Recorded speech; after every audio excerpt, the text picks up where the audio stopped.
this one, the usual case. Alright, so the usual case tells us 3 points not on the same AOS as we can see because they are not even collinear to each other. So since they're not collinear to each other and they don't have the same y values, this is when we finally just compute like an absolutely normal absolute value function given 3 points. Alright, so now we're wondering how would we compute it? Our first intuition or like guess would be to create a 3 variable system because that is exactly what we did for quadratics. You had the same guess as me and we are wrong. Well, that's because this is not a quadratic. Well, we can actually this is how a quadratic would look like. And this is how an absolute value function would look like. Just make those two straight lines and we can already tell they're not the same function and most probably will have different type of things to do. I cannot really provide a very concrete explanation for this, but let's just accept that for now. Next, let's think for a minute. Which do we think is in one side of the axis of symmetry and the other one on the other side of the axis of symmetry?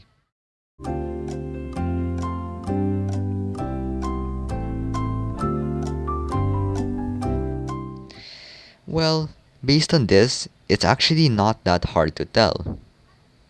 Because if we like relatively rough sketch the points, we would realize that our axis of symmetry would most likely lie in between the region of -3 is less than x, which is less than 0.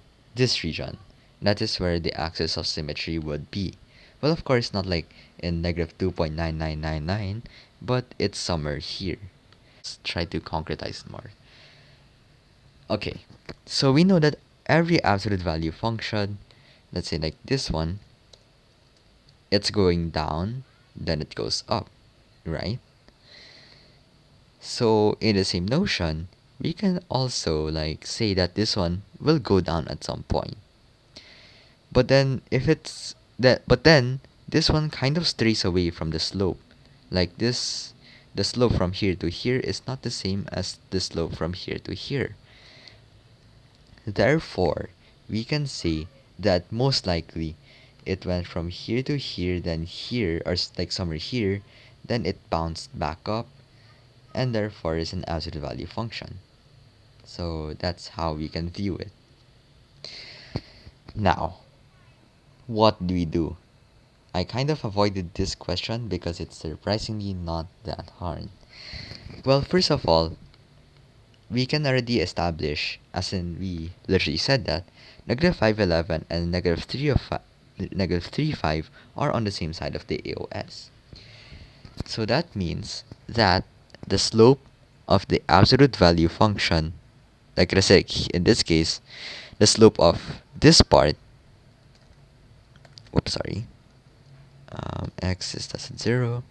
The slope of this part is, let's say, like this part is just -1 because I gotta say -8 and -6. So we can already tell that the slope is -1. So you want to do the same for this one. And luckily, just luckily, we have a neat formula for that since first quarter. So that's rise. The rise over the run, which is, so 11, so that means -5 minus -3. So that means that our slope is at -3. Next, since we just want to get the line that passes through these 2 points for now, let's try to put it on a function. Equals mx. There, so that's our line. What do we do next? Well, -3x, then you want it to, so let's say like on -3, like on the x equals -3, so -3 times -3, that's 9, but it has to be 5. So just subtract 9 minus 4 becomes 5. And there we have it, a line that passes through these 2 points. Neat. So what now again?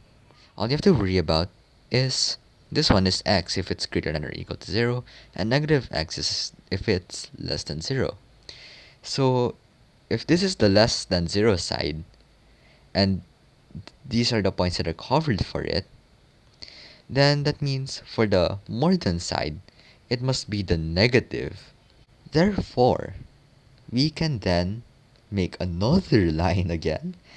Yeah, I'm just laughing because like another line, seriously? That passes through 0, 2. Why? We'll see in a moment. That's the wrong one, I'm so sorry. There. So those two lines pass through right there. Those two lines pass through there. So let's remove this for less distraction. So we can see that these two lines, they intersect at some certain point. This has the same slope, this has the same slope, and they intersect -1, -1. We can also, if you don't really want to graph it, so that's -3x minus 4. It's equating these two. So in this case, it's -3x minus 4 is equal to 3x plus 2. So transpose this one right here, this one there, and this one goes here. So that makes -6x is equal to be positive 6, and that means that x is equal to -1. X equals -1. So that's the x value of our vertex. And if you look back at our absolute value things, you'll see that this is actually part. So first of all, we actually know the concavity because, as I said, this is just equal to the slope. Bam. Next, absolute value, I missed just the slope. Then absolute value of x value is -1. So that will just make it +1. Then finally, let's get the y value of the vertex. So all we have to do now is to just plug this in into one of the lines, which is either this one or this one. So I'm just gonna do it in this one.